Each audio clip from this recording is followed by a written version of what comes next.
Hi guys, நான் தான் உங்கள் மஃபா. என்ன ரொம்ப சங்கடமான ஒரு நியூஸுங்க.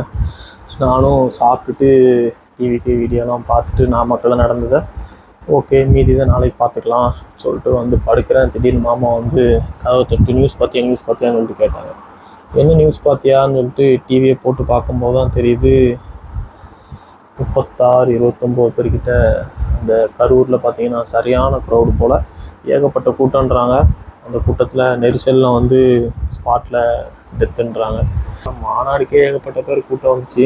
அப்போவே அந்தளவுக்கு இல்லை, இதில் இந்த அளவுக்குன்னா நியூஸை கேட்ட உடனே அப்படி பதட்டமாகிடுச்சு. அதாவது இது டிவி கேக்குன்னு கொடுக்குற ஒரு நெரிசலாக, அதாவது எனக்கு தெரிஞ்சு இதோட கரூரோட எண்டுன்னு நினைக்கிறேன். இதுக்கப்புறம் சும்மாவே நடத்த விடலை. அங்கே அத்தனை ரூல்ஸு, நிறைய ரூல்ஸ் போட்டாங்க.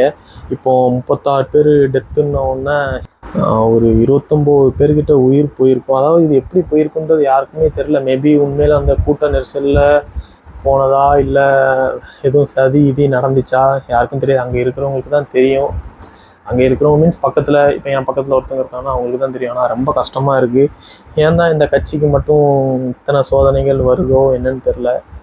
அதாவது தானாக வந்தால் பரவாயில்ல, எங்கேருந்து குறைச்சல் கொடுக்குறாங்களா? ஏன்னா மேபி அந்த மாதிரி தானே எல்லாருக்கும் தோணும். இப்போது இத்தனை ரூல்ஸ் போட்டிருக்காங்க, இத்தனை தடை பண்ணியிருக்காங்கன்ற போது மேபி இது கூட எதிர்கட்சியோட சரியாக இருக்கலாமோ, இந்த மாதிரி வரக்கூடாதுன்னு நினைக்கிறவங்களுக்கு இருக்கலாமோ. மேபி நான் சொல்கிறேன், மேபி எப்படின்னு தெரியல. ஸ்பீச்லாம் பார்த்து முடிச்சுட்டு தான் போனேன். 1 இல்லை 2 இல்லை, அவங்க குடும்பத்துக்கெலாம் சிஎம் சார் வந்து 10 லட்சம் அந்த மாதிரி ஏதோ நிதி கொடுக்குறேன்னு நியூஸில் பார்த்தேன். ஆனால் என்னதான் நிதி கொடுத்தாலும் உயிருங்க திரும்ப வராது. ரொம்ப கஷ்டமாக இருக்குது. இதுக்கப்புறம் எதுவும் அடுத்த சாட்டர்டேலாம் எதுவும் நடத்த விடுவாங்களா இல்லை என்னன்னு தெரியல. இதில் வேறு விஜய் அண்ணா வேறு கைது செய்யணும், இன்னும் கூட்டமே கூடக்கூடாது, இந்த மாதிரிலாம் சொல்கிறாங்க.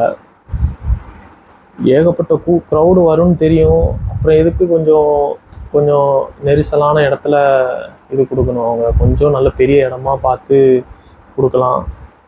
மேபி அந்தளவுக்கு கூட்டம் வரும், அதனால் இந்த இடத்துல கொடுத்தா இந்த மாதிரி சம்பவங்கள் நடக்கும்னு நினச்சி கொடுத்தாங்களா?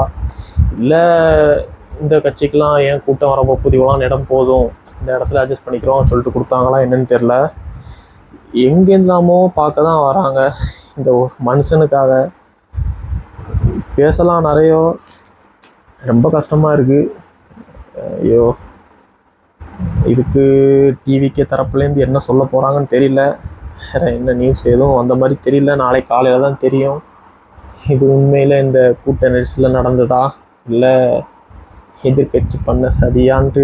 நாளைக்கு தான் வர நியூஸ் வர தான் தெரியும்.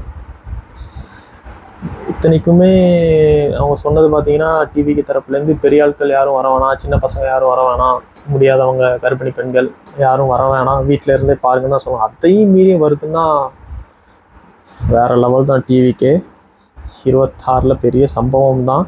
ஆனால் இப்போ நடந்ததை வச்சு இவங்க கட்சியை கூட நீங்கள் கட்சியை நடத்தக்கூடாது, கட்சியை இழுத்து மூடிடுங்க, இந்த மாதிரி சொல்கிறது கூட வாய்ப்பு இருக்குது. அதாவது ஒரு சில பேர் கேட்பாங்க, நீ என்னடா எவனுக்கடா சப்போர்ட் பண்ணுற அப்படின்ட்டு. சப்போர்ட்னு இல்லை, நம்மளுடைய கருத்து நம்ம சொல்கிறது தான். யாராச்சும் புதுசாக வந்து ஏதாச்சும் பண்ணால் எல்லாருமே ஆசையாக தானே, அதே தான் என்னோடய இதுவும். பட்டு 36 உயிருன்றது யாராக இருந்தாலுமே ரொம்ப கஷ்டமாக தான் இருக்கும். அவங்க ஃபேமிலிக்கெலாம் எப்படி இருக்கு யோசிச்சு பாருங்கள். மாநாடுக்கு போயிட்டு வரேன், இங்கே போயிட்டு வரேன்னு சொல்லிட்டு போயிருப்பாங்க. ரிட்டன் வராத போது அவங்க என்ன நினைப்பாங்க, இந்த மாதிரி கூட்டம் கூடனால டிவிக்கு மேலே தான் பிரச்சனை, அவங்க மேலே தான் தப்பு அப்படின்னு நினைப்பாங்க. ஆனால் இவங்க என்ன நினைப்பாங்க, என்ன நடந்தது ஏது நடந்ததுன்றது யாருக்கும் தெரியாது. பார்ப்போம், ரொம்ப கஷ்டமாக தான் இருக்குது. இன்றைக்கி ஒரு பெரிய பிளாக் டே மாதிரி ஆயிடுச்சு.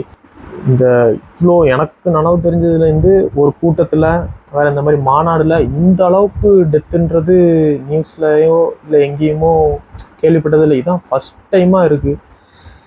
என்ன சொல்கிறதுனே தெரில, அப்படி ஒரு மாதிரி இருக்குது. 36 பேர்னால் சும்மா அவங்க நீங்களே கொஞ்சம் யோசிச்சு பாருங்கள் எப்படி நடந்திருக்கும். கரூரில் நடந்தது என்ன, விஜய் செய்த முழு தவறு, அவ்வளோதான். நியூஸ்காரங்களுக்கு சொல்லவே வேணாம். கண்டென்ட்டு அவ்வளோதான், வச்சு தாக்குவாங்க. அவங்க வைக்கிறது தான் கண்டென்ட்டு. இருந்தாலும் அங்கே இருக்கிறவங்களுக்கு தான் என்னென்னு தெரியும். வீடியோ முடிச்சுக்கிறேன். என்ன பேசுகிறதே தெரில. நம்ம 1000 சொல்லிடலாம், ஆனால் அது உண்மையாக இருக்குமான்றே தெரில. அங்கே இருக்கிறவங்களுக்கு தான் தெரியும். மேபி நீங்கள் அங்கே கண்டிப்பாக இருந்திருப்பீங்க. இந்த வீடியோ பார்க்குறீங்க, யாராச்சும் ஒரு ஆளாவது அங்கே இருந்திருப்பீங்க. என்ன இது நடந்துன்னு சொல்லி கமெண்ட் பாக்ஸில் கமெண்ட் பண்ணுங்கள். இப்படி தான் நடந்துச்சு, இல்லை இப்படி தான்ட்டு அதை பார்த்து ஒரு 4-5 பேருக்கு தெரியட்டும். இதுக்கப்புறம் இந்த மாதிரி நடத்த விடுவாங்களான்னு தெரில. மேபி நடந்துச்சுன்னா இந்தளவுக்கு கூட்டம் வருமா? அப்படி போனீங்கன்னா கொஞ்சம் பார்த்து போங்க.